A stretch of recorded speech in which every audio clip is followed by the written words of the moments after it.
Today I'm going to make some ginger biscuits. This is a recipe I got off a friend from Instagram. I've modified it a bit because it was in cups and teaspoons and I've put it into grams. There's a couple of things I couldn't get, notably pumpkin spice, so I had to kind of make my own, but well, we'll show you what happens. Now, we have malted butter, chicken berry, regular sugar. You can see it's not fancy sugar, just regular sugar. And in the absence of molasses, I have original black treacle. Best way to go. Now over here, I've got ginger, my ginger biscuits, cinnamon, baking powder, a little bit of salt, and the pumpkin spice I mentioned. Now, there's 2 spoons, 1.5, 1.5, 1.5. Pumpkin spice I had to make up. I'll put a thing in the description down the bottom. While you're down there, please don't forget to hit like and subscribe. I'd be very grateful. The only other ingredient? Flour. Plain flour. 260 grams. Right. Everything will be written in the description down the bottom. Now I've got to mix this up.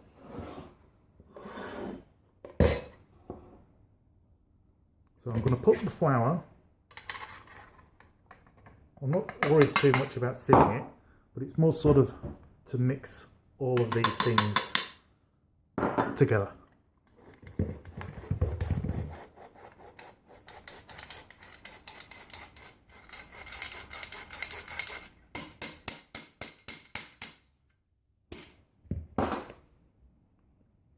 Yeah, it mixes it a bit better. So that's 1/2. Here's the other.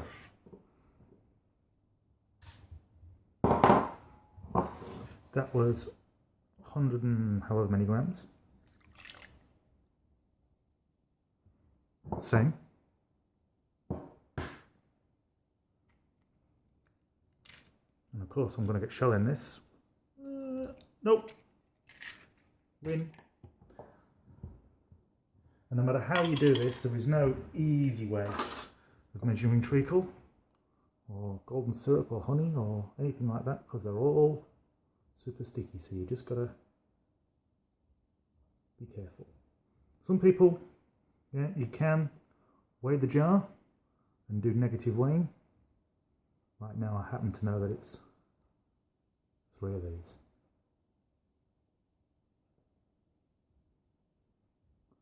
Smells so good.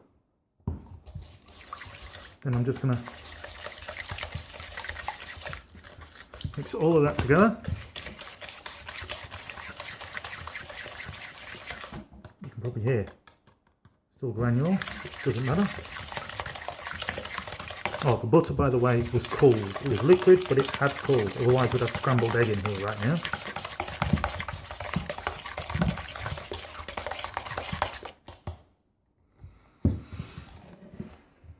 Then that goes in here.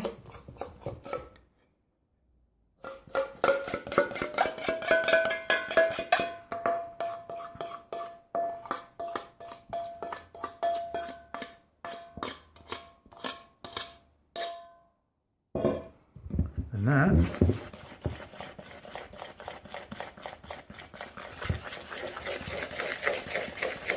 you can see it's slowly coming together into a thicker and thicker paste. Once I get all that flour in,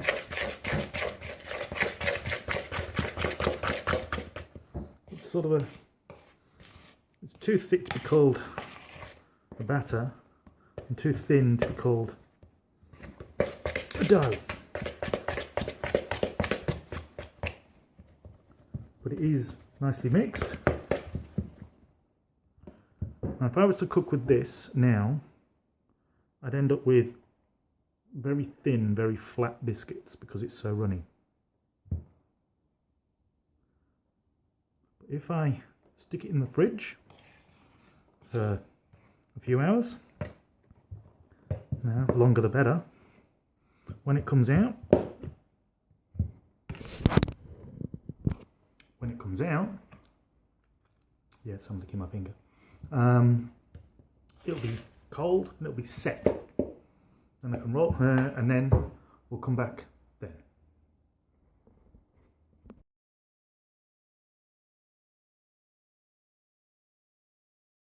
Well, it's later in the day. You can see it's the lights changed. Yeah, the mix set because it's in the fridge. Now I just got to roll it out. Yeah. I can wear gloves. I can wash my hands. I prefer to wash my hands. You can't really feel much in this. Prepared tray. Normally you can grease them. This is a silicone mat. Yeah. Feels slightly greasy. It's really good because you can use them again and again and again. Yeah. Keeps the trays clean too. The good thing about these, things don't stick and they're not as wasteful as silicone paper. Right, I'm going to turn you down. I'm going to roll these out.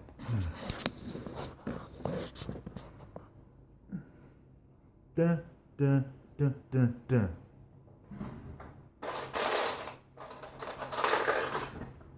2 spoons. Yeah.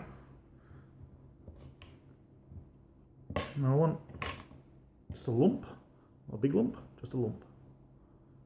Now the aim is to get as many lumps the same size as possible. Give them a bit of a roll. Blob.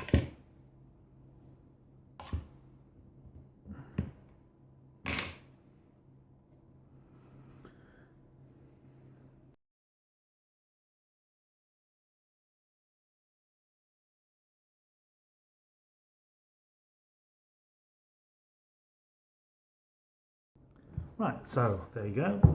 20 little balls. Rolling around. And yes, those of you that have small dogs, please get your little plastic carry bags out of your pockets. Okay, so this is going to go into the oven, 175 degrees C, 320 something Fahrenheit. I'll put it in the thing at the bottom. While you're down there, please like, subscribe, you know the story. Yeah, this is going to go in about 10 minutes, I believe. Let's double check the recipe. 8 to 10 minutes. See you then. Right, time's gone. Let's have a look.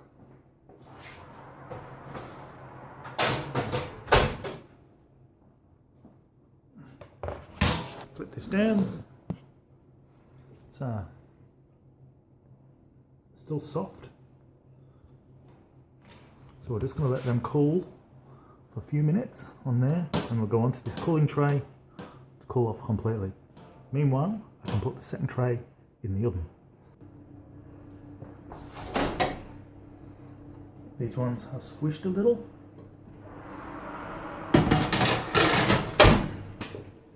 See you in 8.5 minutes.